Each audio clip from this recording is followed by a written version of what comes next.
बरसात की रात थी। आसमान में बिजली चमक रही थी और तेज हवा सड़क किनारे खड़े पेड़ों को हिला रही थी। हाईवे लगभग खाली था।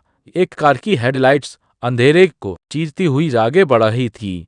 कार चला रहा था। आदित्य शहर का एक फोटोग्राफर उसे पास के गांव में किसी पुरानी हवेली की फोटो लेने जाना था, लेकिन रास्ता भटक गया। मोबाइल में नेटवर्क नहीं, गूगल मैप बंद, आसपास सिर्फ जंगल और अंधेरा।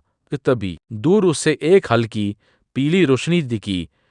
शायद कोई दुकान है। उसने राहत की सांस ली। जैसे ही कार पास पहुंची उसने देखा एक पुराना सा ढाबा, टूटा हुआ बोर्ड जिस पर धुंधले अक्षरों में लिखा था शंकर ढाबा, 24 घंटे सेवा। आदित्य कार से उतरा। ढाबे के आसपास अजीब सी शांति थी। न कोई और गाड़ी, न कोई आवाज, सिर्फ बारिश की बूंदें टीन की छत पर टपट कर रही थी। अंदर एक ही आदमी बैठा था, सफेद दाढ़ी, गहरी आंखें और बिना पलक झपकाए आदित्य को देखता हुआ। खाना मिलेगा? आदित्य ने पूछा। बूढ़ा धीरे से मुस्कुराया। मिलेगा, यहाँ आने वाले को सब मिलता है। उसकी आवाज अजीब थी, जैसे गले से नहीं कहीं अंदर से आ रही हो। आदित्य बैठ गया। ढाबे की दीवारों पर पुरानी तस्वीरें टंगी थीं। अजीब बात यह थी कि हर तस्वीर में अलग अलग लोग इसी ढाबे में बैठे दिख रहे थे और हर फोटो के कोने में तारीख लिखी थी। आदित्य ने एक तस्वीर ध्यान से देखी। उसका दिल जोर से धड़कने लगा।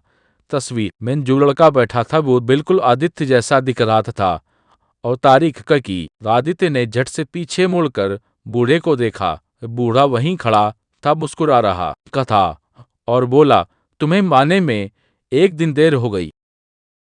आदित्य की सांसें तेज हो गईं।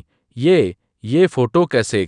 उसकी आवाज कांप रही थी। बूढ़ा आदमी धीरे धीरे उसकी तरफ बढ़ा।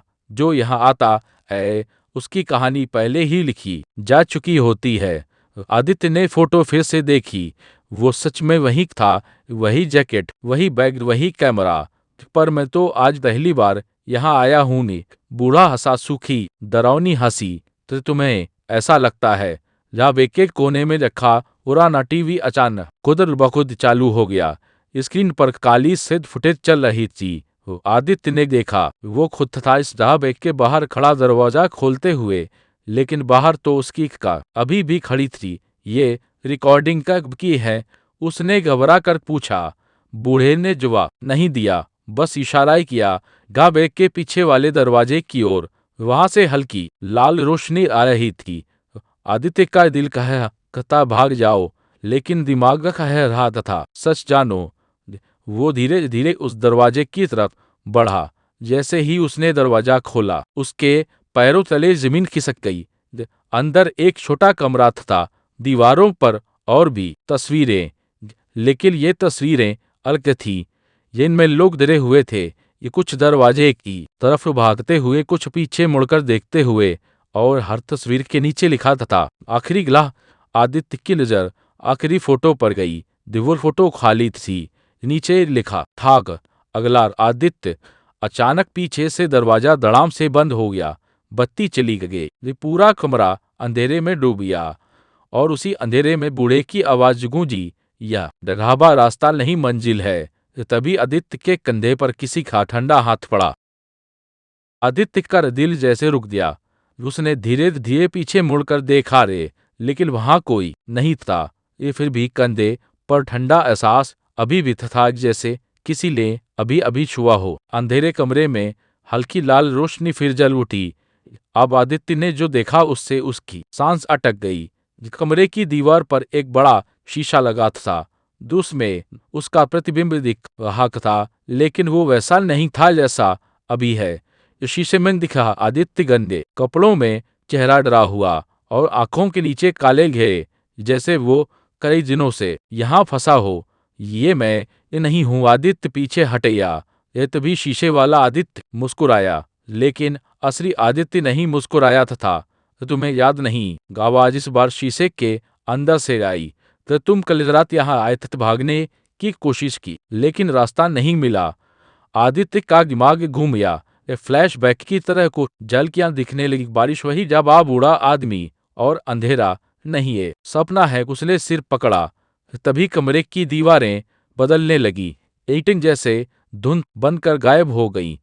अब वो ढाबे के अंदर नहीं था, वो उसी हाईवे पर खड़ा था, लेकिन सड़क टूटी हुई, चारों तरफ धुंध और दूर दूर तक कोई इंसान नहीं। उसकी कार सड़क किनारे पड़ी थी, जंग लगी हुई, जैसे सालों से खड़ी हो। ये बूढ़ा आदमी उसके बगल में खड़ा था। अब उसकी आंखें पूरी काली थी। ये जगह उन लोगों की है जो रास्ते में भटकते हैं और कभी अपनी मंजिल तक नहीं पहुंचते। आदित्य कांप रहा। मैं यहाँ से जाऊंगा। बूढ़ा मुस्कुराया। हर कोई यही कहता है पहले दिन। तभी आदित्य के हाथ में उसका कैमरा चमका। जो स्क्रीन अपने आप ऑन हुई, उसमें एक फोटो दिखी। ढाबे के बाहर एक लड़का खड़ा है, डरा हुआ, नया नया पहुंचा हुआ, और वो आदित्य नहीं था। नीचे नाम लिखा था, अगला ग्राहक 5 मिनट में। आदित्य समझ गया वो यहाँ फंस चुका है और ढाबा कभी खाली नहीं रहता। फिर तभी दूर हाईवे पर हेडलाइट्स दिखी। एक नई कार आ रही थी। बूढ़ा बोला, चलो नए मेहमान का स्वागत करते हैं। और आदित्य अब दरवाजे पर खड़ा था, कि ठीक वैसे ही जैसे उस फोटो में था। नई कार ढाबे के सामने रकल रुकी। दरवाजा खुला।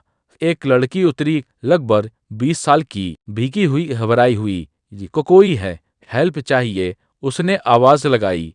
दरवाजे पर खड़ा आदित्य उसे देख रहा था। उसे सब समझ आ चुका था। वो अब ग्राहक नहीं, ढाबे का हिस्सा था। लेकिन तभी कुछ अजीब हुआ। लड़की की नजर सीधे आदित्य पर पड़ी। वो जड़ हो गई।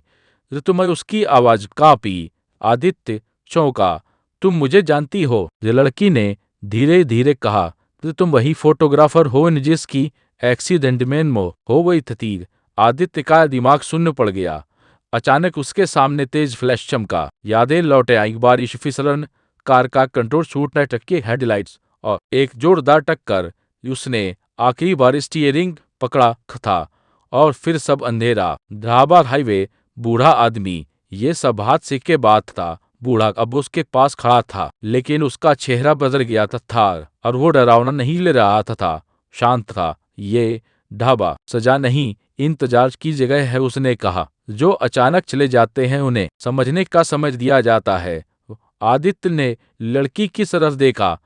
तुम जिंदा हो, तुम यहाँ नहीं फंसी हो। लड़की रो रही थी। मैं तुम्हारी फोटो देखने आई थी, खबर में देखा, मैं तुम्हारी फैन थी। आदित्य को सब समझा गया। ये गाबा भटकी आत्माओं का आखिरी ठहराव था। उसने धीरे से मुस्कुरा कर कहा, डरना मत, रास्ता सीधा है, वापस जाओ। ढाबे की लाइटें एक एक करके बुझने लगी। बूढ़ा बोला, तुम्हारा इंतजार खत्म हुआ। आदित्य की देह हल्की होने लगी। वो धुंध में घुल गया। ढाबा गायब। लड़की हाईवे पर अकेली खड़ी थी। सामने साफ सड़क, मोबाइल में नेटवर्क वापस, दूर एम्बुलेंस की आवाज, और जहां ढाबा था वहां सिर्फ एक टूटा हुआ बोर्ड पड़ा था, शंकर ढाबा बंद।